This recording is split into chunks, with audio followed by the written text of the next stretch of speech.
It is morning in Los Angeles and it is morning in America. I am your host, KC Phoenix, and this is my morning political thought. All right, Friday is here. Today's September the 25th. Where did the week go? Let me go ahead and get the housekeeping stuff out the way, which housekeeping, for those who may not know that are watching for the first time, housekeeping is just the social media details and side news stories. Social media details, as you may already know, thepurpleelephantshow.com is the main podcasting platform. The Purple Elephant Show on Parler, so we can parlay. The Purple Elephant Show on Instagram, facebook.com/The Purple Elephant Show, on Twitter at RealTPES. If you are watching this on BitChute, YouTube, or Dailymotion, don't forget to hit the subscribe button. That way you will know when I upload new videos. On YouTube, if you hit the subscribe button, don't forget to hit the notification bell. That will also give you that extra oomph when I upload new videos.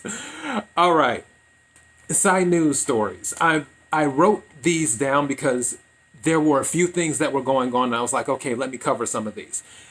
In the state of Texas, 4 people were charged for a ballot harvesting scheme, including a Texas state commissioner, as well included in those four, within those 4 people, if I can talk this morning. And those people have been charged. They were sending absentee ballots to people who did not request absentee ballots. So the scheme was to send absentee ballots to people who did not request absentee ballots, and then obviously collect them and submit them. But they've been charged now. So that's happening in Texas. As for stuff happening with voting and all types of shenanigans, this is nothing new. I'm sure you've already heard that there were some votes for President Trump. It was either 8 or 9 votes by some people in the military that was found in a ditch. I don't know how it got to the ditch, why it was in the ditch, or why the people were there looking in the ditch, but whatever. That happened too. There's other things going on with ballots being thrown in trash cans, and the list goes on and on and on and on of stuff happening with mail-in voting. That is why a lot of people are just saying, hey, go ahead and vote in person. I'm in the state of California. I'll still vote, but obviously due to the state that I'm in, it's not going to mean much on my part because too many people are misinformed in the state. So, and I'm not going to get on my soapbox about that today. As for another thing with President Trump, he signed an executive order yesterday protecting pre-existing conditions. Say what you want about the president. I always tell people, President Trump isn't always the most honest person in the world. Love him to death, but he doesn't always tell the truth. However, when it comes to making a promise, if he makes a promise, campaigning or to his voters, he tries his best to keep it. And that is why the voters are, let me rephrase, his supporters who vote love him so much. That is why I respect him so much, because he fights like hell to keep his promises.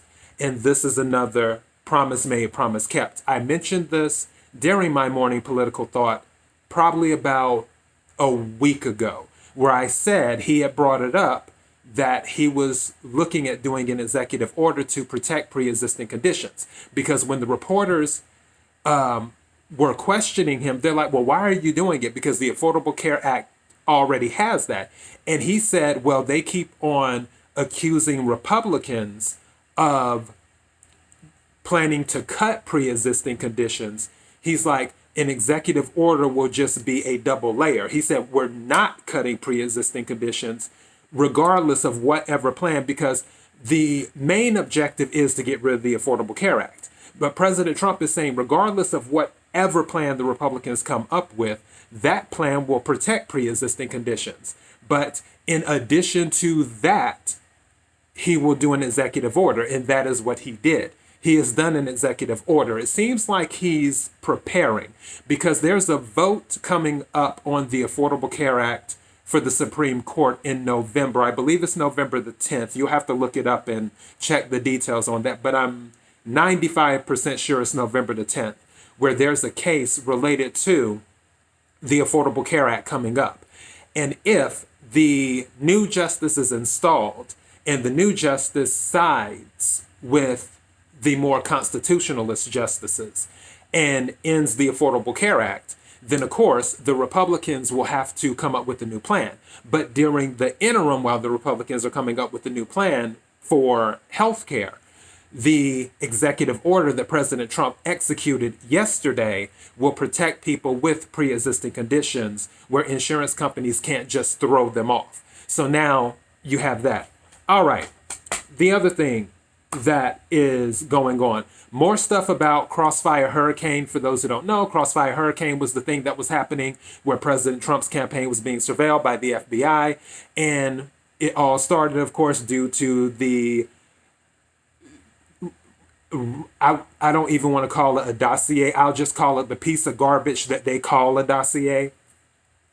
With the stuff that was produced by Christopher Steele, paid for by Hillary Clinton and the DNC, and funneled using Perkins Coie, which is the law firm that did all of that to get the money to Fusion GPS, which worked with Christopher Steele to create the lying, defunct, no good, totally bogus dossier, yada, yada, yada.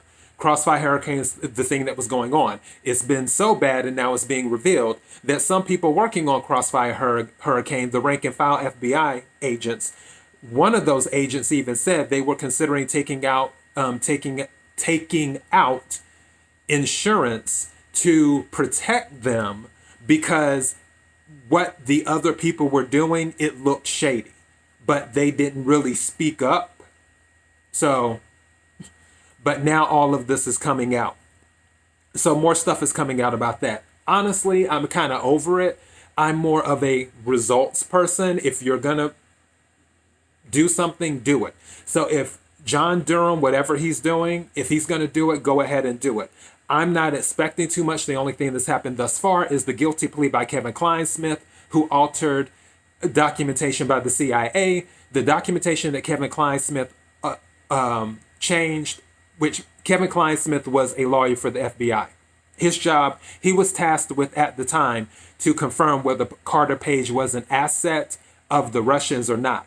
The CIA sent the communication saying that no, Carter Page is not an asset of the Russians. Carter Page is one of our assets. Kevin Kleinsmith then changed that communication from the CIA and said, no, Carter Page is not an asset of the CIA, basically making it seem Carter Page was an asset of the Russians.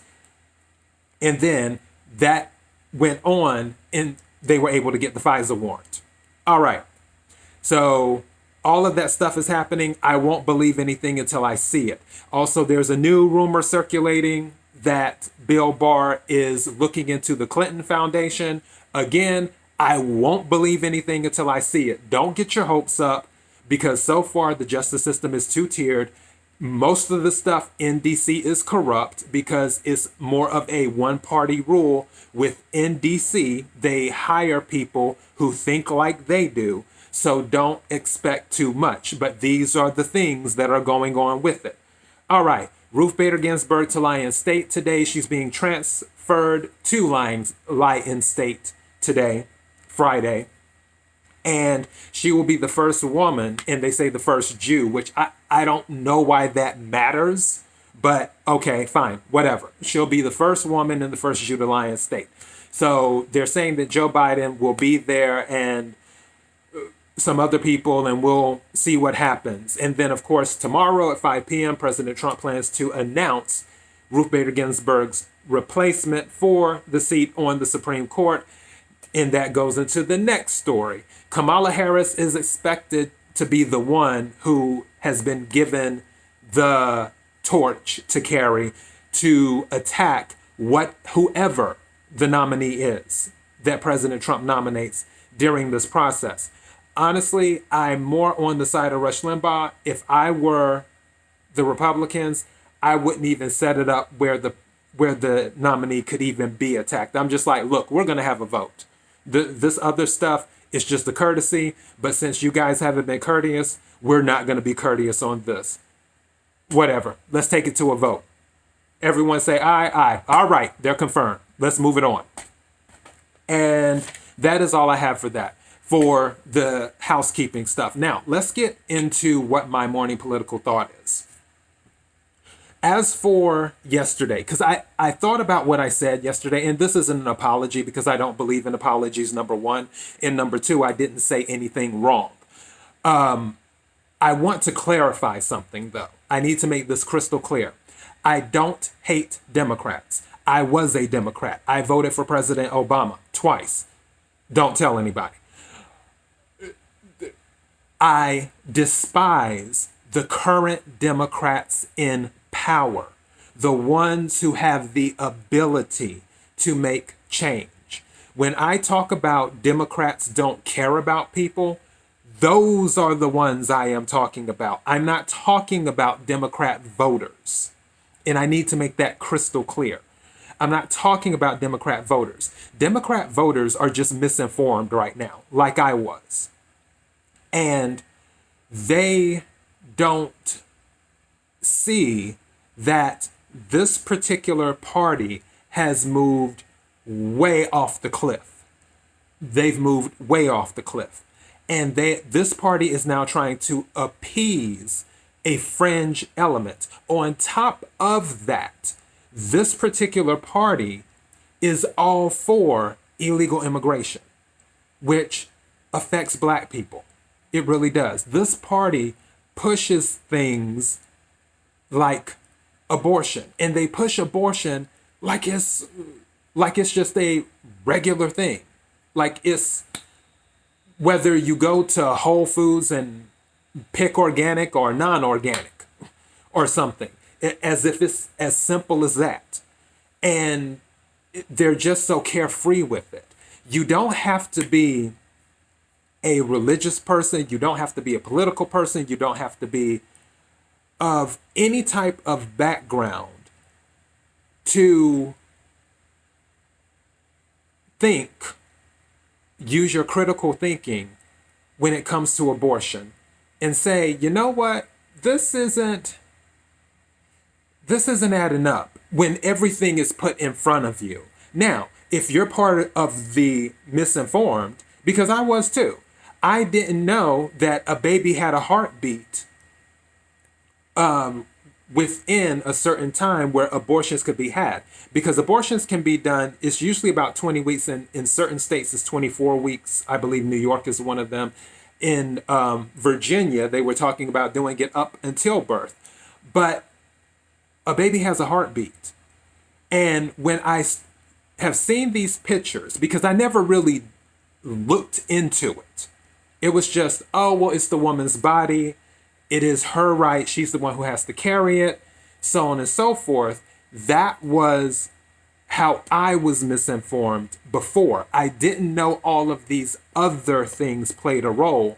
And when you see these videos, when you see information showing that this is an actual living being, it makes it difficult to side with people who are saying, oh yeah, just go ahead and rip it on out.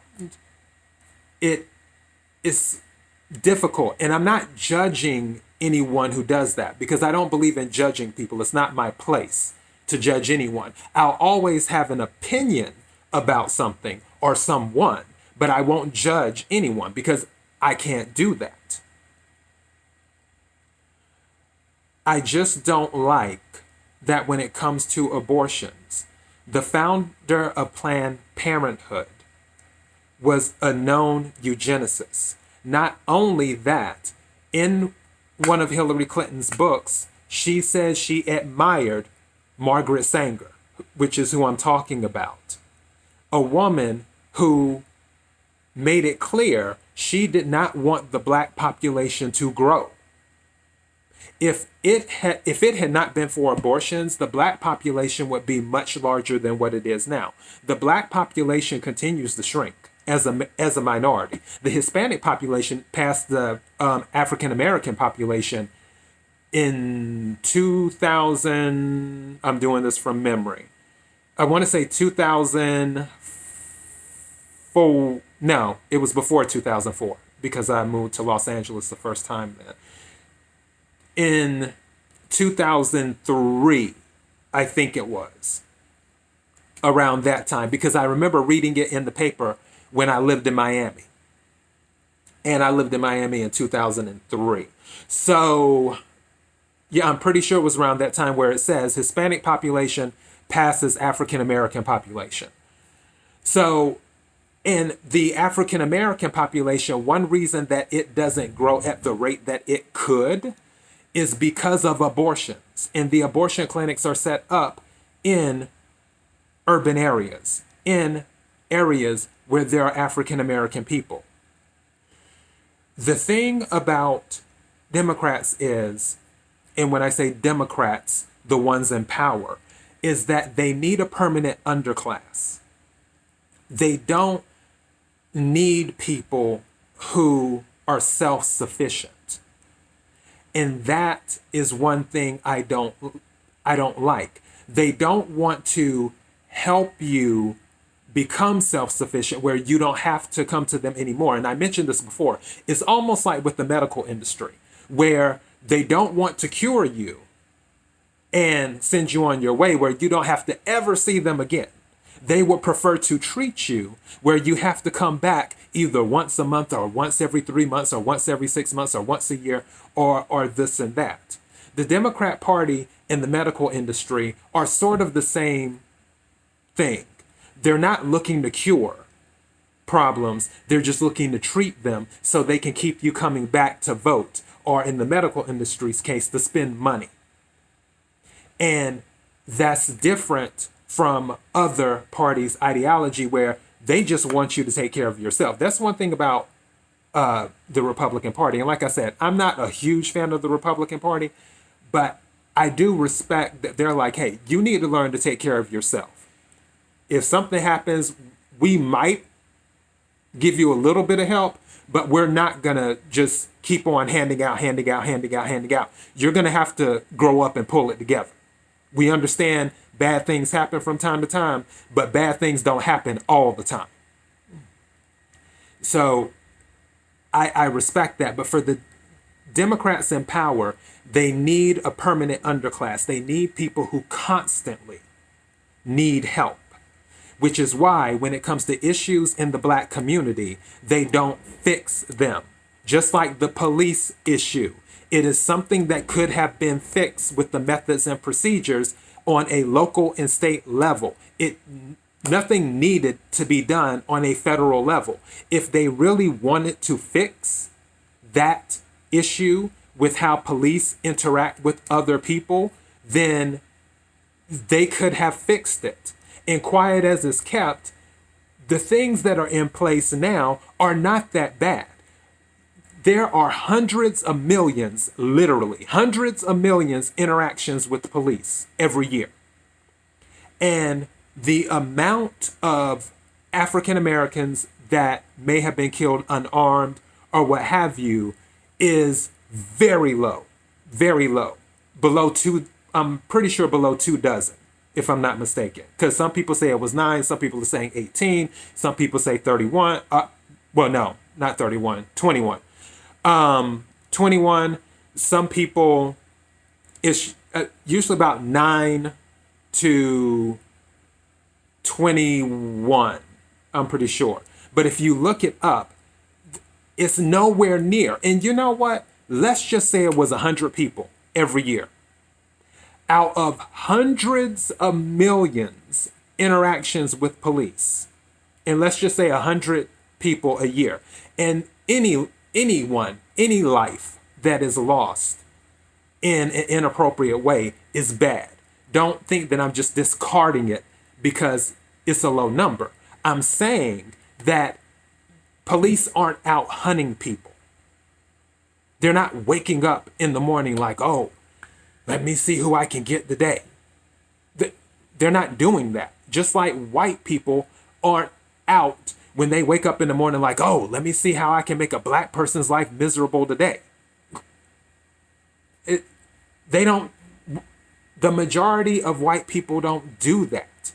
That's why I say I don't have an issue with white people. And honestly, white people, I love you, but I don't care what you think. I don't really care what anybody thinks. Some of the stuff goes to self-esteem, is what it goes to. How much you care about yourself and what you can do in life and move ahead, and not worrying about what people think of you or how people are trying to, in your mind, keep you down. And if they are trying to keep you down, if the deck is stacked against you, play a different game. That's what I always say. But I don't wake up in the morning thinking about, oh, well, this person's trying to keep me down. This race is trying to keep me down. This person's after. I don't care. I run my race is what I do. I don't worry about what other people think because I have self-esteem. People tell me I have a huge ego. I don't care. What other people think about me is none of my business. And if people had that attitude, I believe they would be in a much better place if they would just focus on running their race and living their lives and doing their best and putting their best foot forward and working hard. The harder you work, the luckier you will get. Like Larry Elder said, hard work wins. And that's something that needs to be instilled in every American. I don't care what color you are. I don't care what your sexual orientation is. I don't care what your background is. Hard work wins. So when it comes to Democrats, like I said before, I don't hate Democrats as in voters. I despise Democrats in power because they keep saying they want to fix things, but they never fix them. Just like the medical industry is like, oh, we're going to cure this disease, we're going to cure that disease. And then a few months later or a few years later, all right, well, we have a treatment for it, so we're just going to go ahead and treat it. But we're eventually going to cure it. We're going to get there. We're going to get there. It's all BS. And those are the Democrats I'm talking about. The Democrats in power. I despise them because they're not going to fix anything. Because if they fix things, then they won't have any voters because the voters won't need them for anything. Just like the medical industry the people won't need others in the medical industry for anything. Do you know how many people would be put out of work if cancer was cured? Just think about that. If cancer was cured, do you know how many nonprofits, hospitals, so on and so forth would be put out of work? Do you really think they want to cure cancer? Do you really think? They'll come up, and when I say cure, and yes, you can force it into remission and things like that, but I'm just talking about like, okay, somebody has cancer, they have a procedure to just get rid of it where you never have it again, or to fix it, or for those who do have to go through certain treatments, they may survive, they may not. I'm talking about an actual cure, is what I'm talking about. Do you know how many people would be put out of business if it was cured? Do you really think those people want to be put out of business? Those nonprofits want to be put out of business? It's like, okay, well, what will they move on to next? With diseases, Alzheimer's, dementia, what you name it, anything is always a treatment. It's never a true cure. Because there isn't any money in cures. Just like with Democrats in power, there aren't any votes in solutions. There aren't any votes in solutions. You have to continually have problems. You have to continually have an underclass. Those are the people that I despise. The reason I respect President Trump is because he is about solutions. And that's the businessman in him. If he sees a problem, he wants a solution. And that's what my mother used to say to me. She said, don't come to me with a problem unless you have a solution. And I wish that more politicians would be like that, where it's like, okay, this is the problem. This is the solution where we don't have to deal with this again. But yeah, that's my morning political thought. I just need to be clear on that. Thank you to everyone who's been supporting the show, who have been liking, subscribing, listening, and all that other jazz. I appreciate it more than you know. Until next time, thepurpleelephantshow.com, main podcasting platform. Be blessed.